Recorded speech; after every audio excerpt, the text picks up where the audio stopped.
welcome. Are you ready for the biggest challenge you're going to have yet?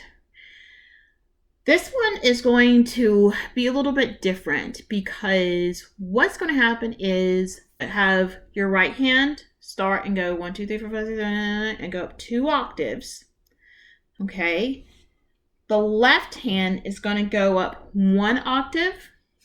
And then as the right hand is going up, it's going to go down. And then you're going to combine them back together and then move all the way back down to back to home. Why do we do this? If you've ever listened to a lot of classical music, you'll notice a lot of the stuff is it's got like this dissonant sound where you're like, it's sort of weird. And you'll look and you'll say, you know, this is actually the way the composer wrote it, and this is how they wanted it to sound. Because we are so used to something, it's a little bit jarring on our ears, and we want to make a correction. But it's like, no, that's the way they wrote it, and that's the way that they want it to be played.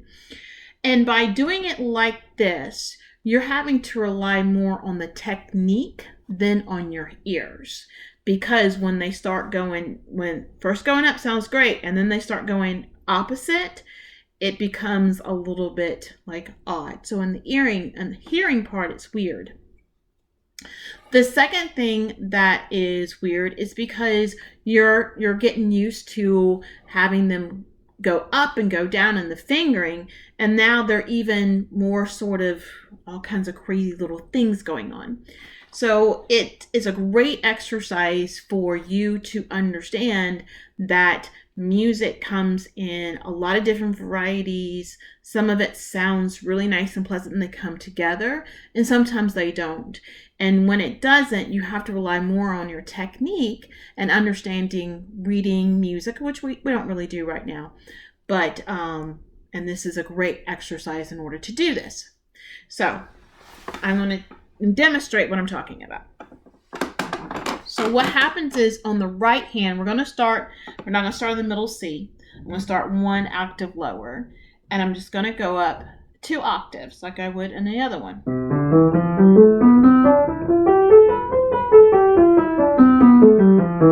Perfect. Now, the left hand is also going to start the same with the right hand.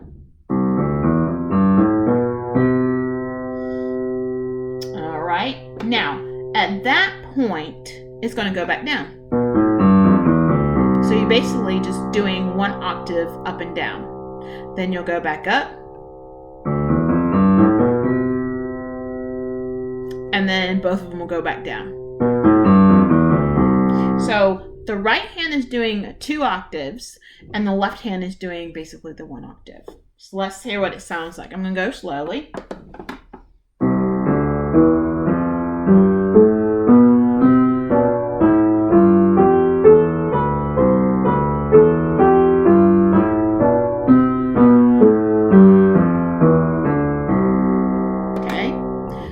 Bad.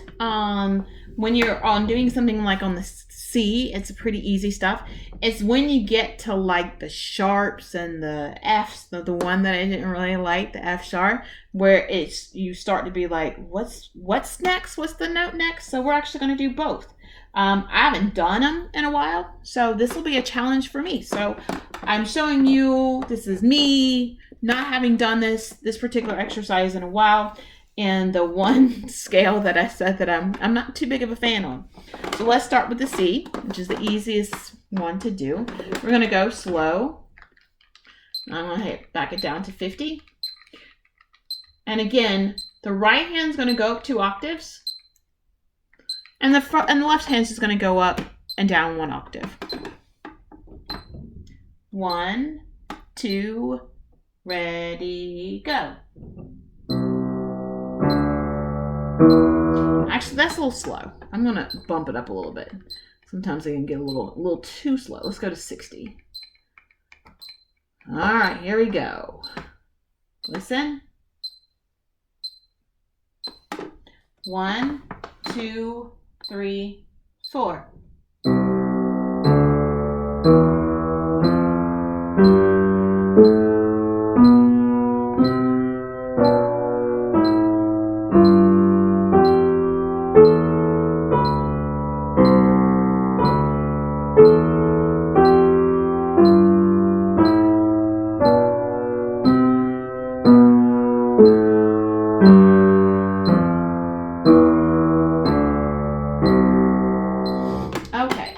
this way, you have to trust yourself, because when I was playing it, those clash notes, those don't sound right, and but that's the way it's supposed to hear. So it's about you also trusting yourself as an expert, as a budding expert, a beginner, or a novice, whatever the case may be, that sometimes you're going to play something and it doesn't sound right, but that's exactly the way the composer wants you to do it. Okay, now we're going to do this in my dreaded F sharp. And we're going to try. Like I said, I haven't done it in a while. So if you're like, oh my gosh, I'm struggling, here I am. Been doing this a while. I have not probably done this exercise in about a year. So we'll see what it goes. Remember, these are the big fat thumbs and the forest, the bunny, and the forest one. Okay. Let's see. I'm kind of nervous.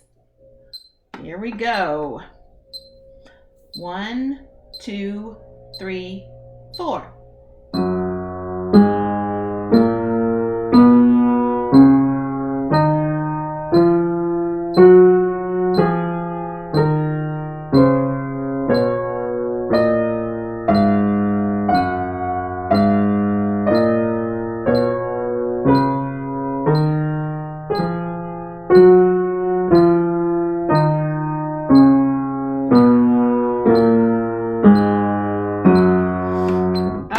We made it.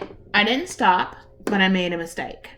I kept going, but even when I made the mistake, even though I had those two things going on that don't match, I was able to hear and go, that I don't remember which note it was, but I hit a wrong note.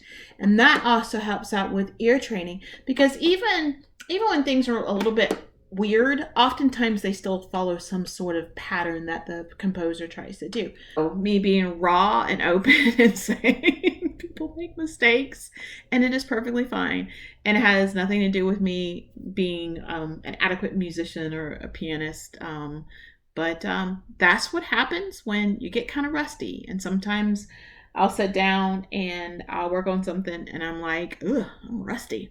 I need to work on that a little bit. So practice makes perfect, and you still want to continue. So I hope you enjoyed it, and you don't, I've encouraged you to say, you know what, if she can screw up, I can too, and it's okay, and I'm moving on. All right, see ya for the next one.